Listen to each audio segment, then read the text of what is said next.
If you haven't heard, our culture has a problem with adult entertainment. Uh, and all kinds of things. It's not even just pornography anymore. It's like fetishes and weird kinks, which are like a fetish. A kink is supposed to be a fringe thing.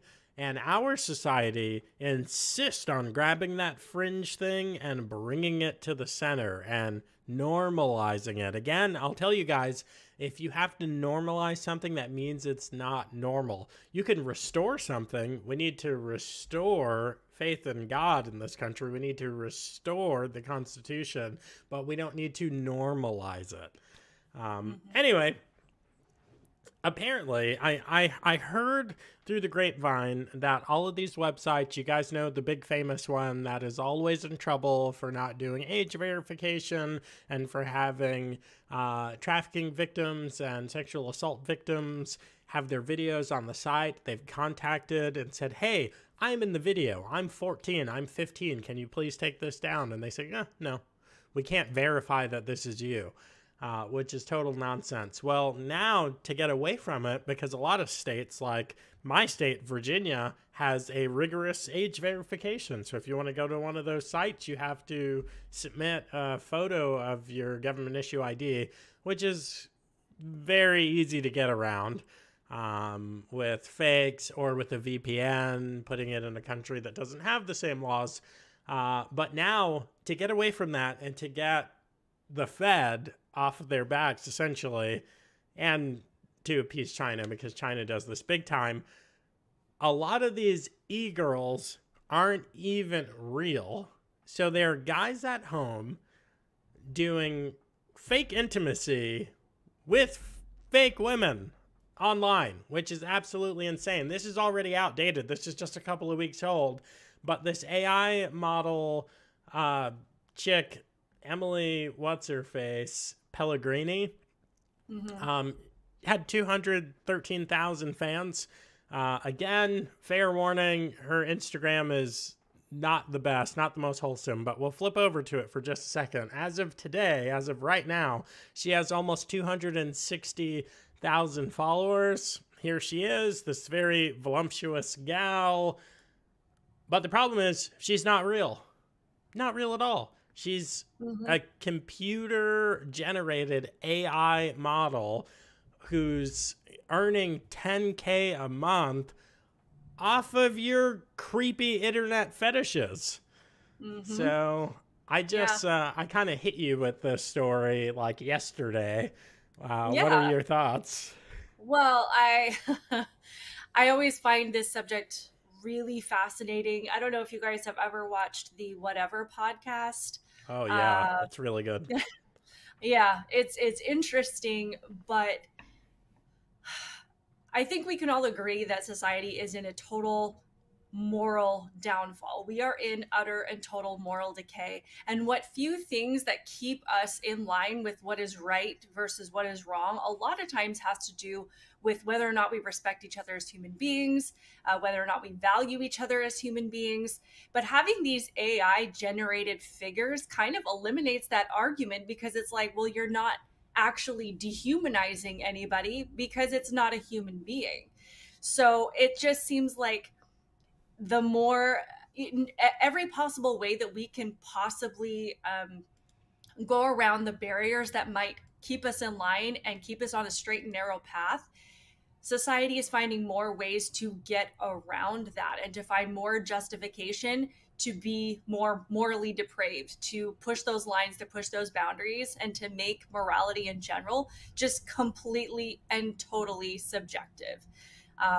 Clearly not going to do us any favors. And as I mentioned, the Whatever podcast, if you listen to any of the girls on that show, well, the ones who are generally on morality in general, right, just side of the screen, they're generally all OnlyFans models.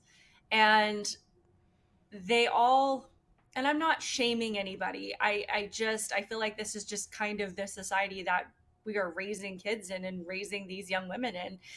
But they all justify this no this existence with no moral boundaries whatsoever, that because they feel that this is okay, that it's totally fine, it doesn't matter who it hurts, because they're just making their choices to do what they want to do, and it's the person on the other end of the screen, it's their choice to participate in that, so they really have no responsibility in it whatsoever. So it's just really sad to see, because from all sides it seems like nobody wants to solve any problems. Nobody wants to keep this from happening. They just want to find more ways to make it, as you said, normalized. I will. You said that you said you're not gonna call anyone out. What is the word that you used? Shame. Yeah, I'm gonna shame you guys. You should be ashamed of yourselves. It's absolutely ridiculous. I love the episode that Candace Owens was on Mm-hmm. when when she was talking to those OnlyFans chicks. It's an interesting podcast to get through because a lot of those women are so stupid. I'm just like, I understand why Yeah. you use your body to get influence and income because you're absolutely stupid. Mm-hmm. Which may be their fault, maybe their parents' fault, who knows? But these women, they can't think, they can't rationalize their way out of a wet paper bag. It's just painful to watch. And perhaps more painful than that is because of whatever wave feminism you want to blame it on, guys, American guys, men in the West, are taking themselves out of the game. They're saying, you know what? I don't need to get married. I don't even need to date because dating is dangerous. You used to be able to ask a woman out at work. You see a girl there and you say, hey, do you want to get lunch? Do you want to get coffee? Do you want to get dinner? If you're attractive, maybe if you're over 6 feet, if you make a lot of money, you might be able to do that. If you're none of those things, you are going to get fired. You're probably going to get charges pressed against you and be labeled a sexual harasser, or get some crazy HR thing slapped on you that essentially is going to end your career at that company or possibly that industry. And because of that social pressure, it's a non permissive environment for men, even for Mm-hmm. wimpy men. Forget about like a masculine man who, like, my brother-in-law.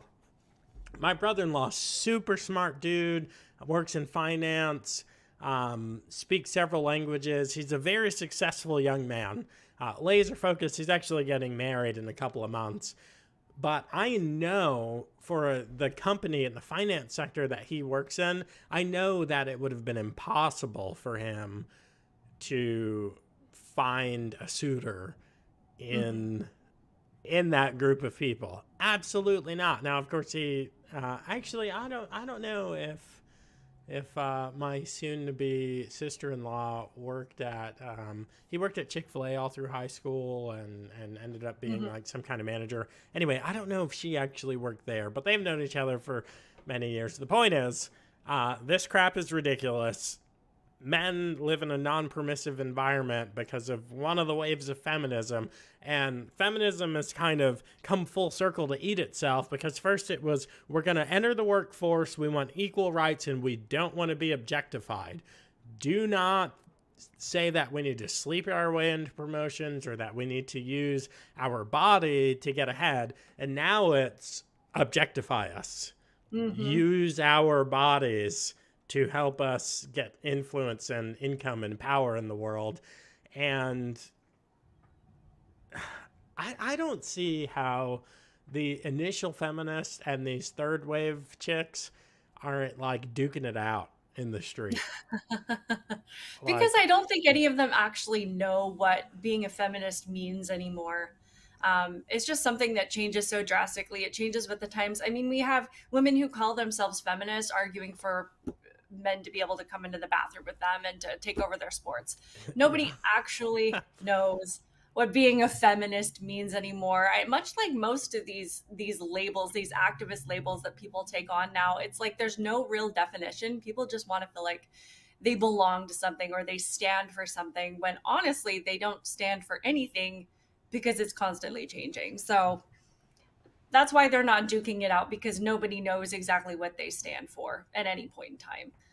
Um, I think it's really, I mean, back to this moral decay. This is intentional. This is meant to, just one more thing that's meant to dehumanize women and incapacitate men. It's, using something, especially the adult entertainment industry, the primary customer base, though there are, a significant number of women who probably view it and whatever else, it does tend to be men. And it's like using something that men are particularly susceptible to and a weakness for them, and using it to, as you said, keep them from going out and actually seeking a partner and doing something productive with their life, as we've seen.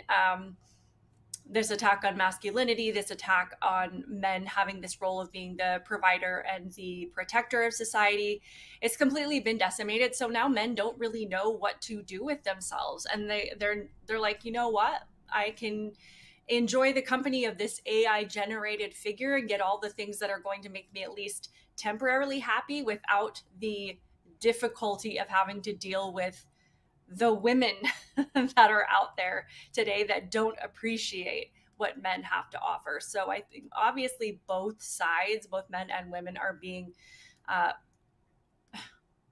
incapacitated in their roles and the things that they best offer society. So it's really unfortunate, and I think this rise of AI, particularly in this field, is going to put that final nail in the coffin to keep men from pretty much doing anything. And it's Yep. really terrifying. It increases anxiety, depression, it decreases testosterone levels. It's like the saddest and stupidest thing in the world, and people don't believe that China is a major player in the proliferation of this crap, which isn't allowed over there with their youths. But whatever. It doesn't matter if we have more guns than people, if we have more guns than men, if those men are porn addicted sissies that can't fight, can't wake up before 8 a.m. Well, It's and they don't have any value. Like when people in general aren't productive and they are not out creating and contributing to society, they don't see any value in protecting that society. So they're not contributing anything. They're in a society that thinks that all of them are terrible anyway, that any demonstration of contributing to society in a masculine way is now toxic. So why even bother? I mean, they don't even want to go out and get a job. Why on earth would they want to go out and defend their country? So yep. yeah, to say that that China isn't behind it is extremely, I don't know, you've got to be living in a state of denial, because it's far easier to take over a demoralized country than it is to take over an armed one. So if they can just convince people that there's nothing worth fighting for, then they've won. Yep.